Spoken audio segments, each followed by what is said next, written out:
साल 2022 में उत्तर प्रदेश में विधानसभा के चुनाव हैं।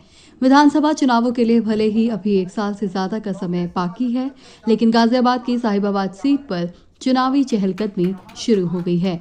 बीजेपी के वरिष्ठ नेता और उत्तराखंड के पूर्व राज्य मंत्री सच्चिदानंद शर्मा ने साहिबाबाद विधानसभा सीट पर अपनी ताल ठोकनी शुरू कर दी है।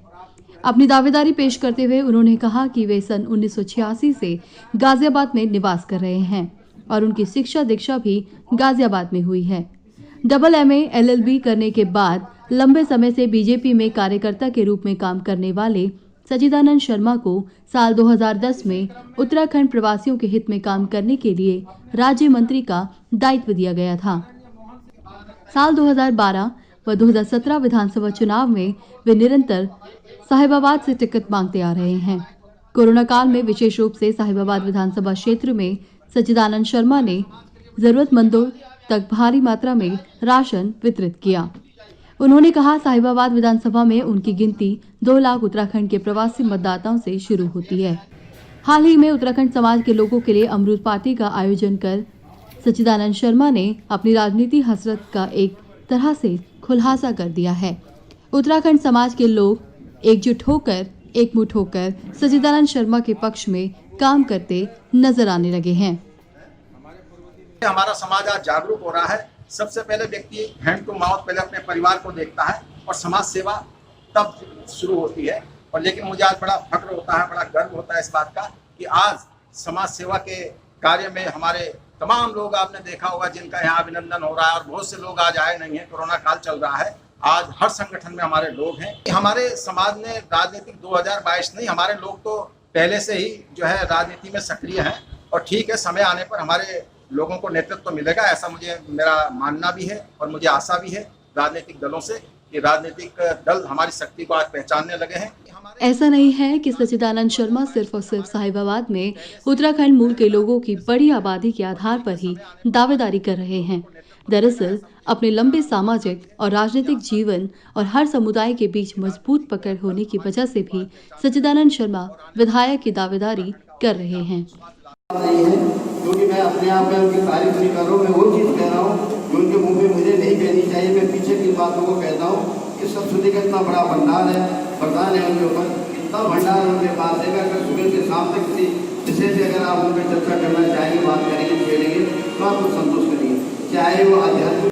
आपको बता दें, साहिबाबाद विधानसभा के अंतर्गत खोड़ा, कौशाम्बी, वैशाली, वसुंधरा, ब्रज विहार, राजेंद्र नगर, लाजपत नगर और शालीमार गार्डन इलाके में उत्तराखंड मूल के लोग अच्छी खासी तादाद में रहते हैं।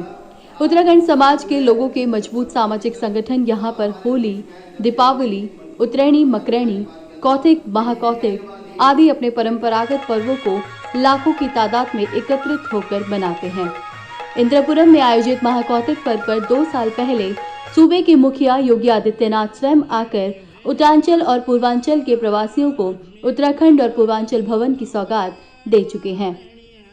CM योगी ने तब मंच से कहा था कि उनकी जन्मस्थली उत्तरांचल है और कार्यस्थली पूर्वांचल है।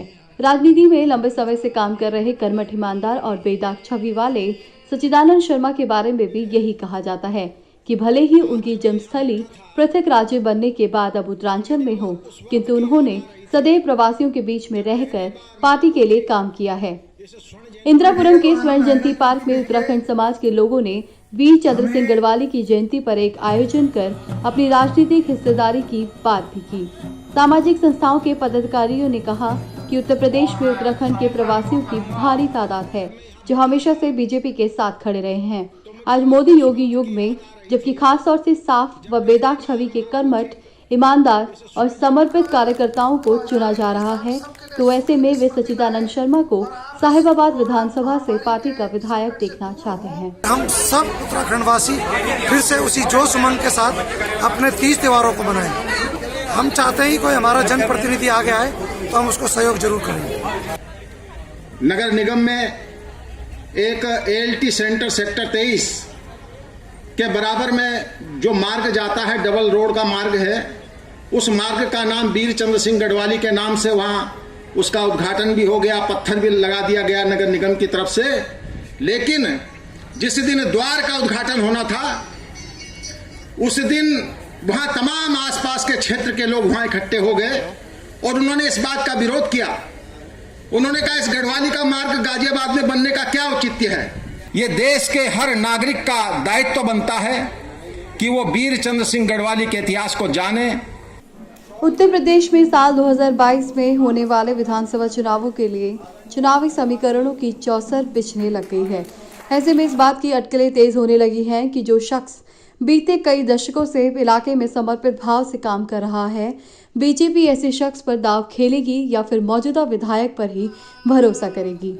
तमाम अटकलों के दौर में इस बारे में कुछ भी कहना फिलहाल अभी जल्दबाजी होगी। ब्यूरो रिपोर्ट, प्रगति न्यूज़।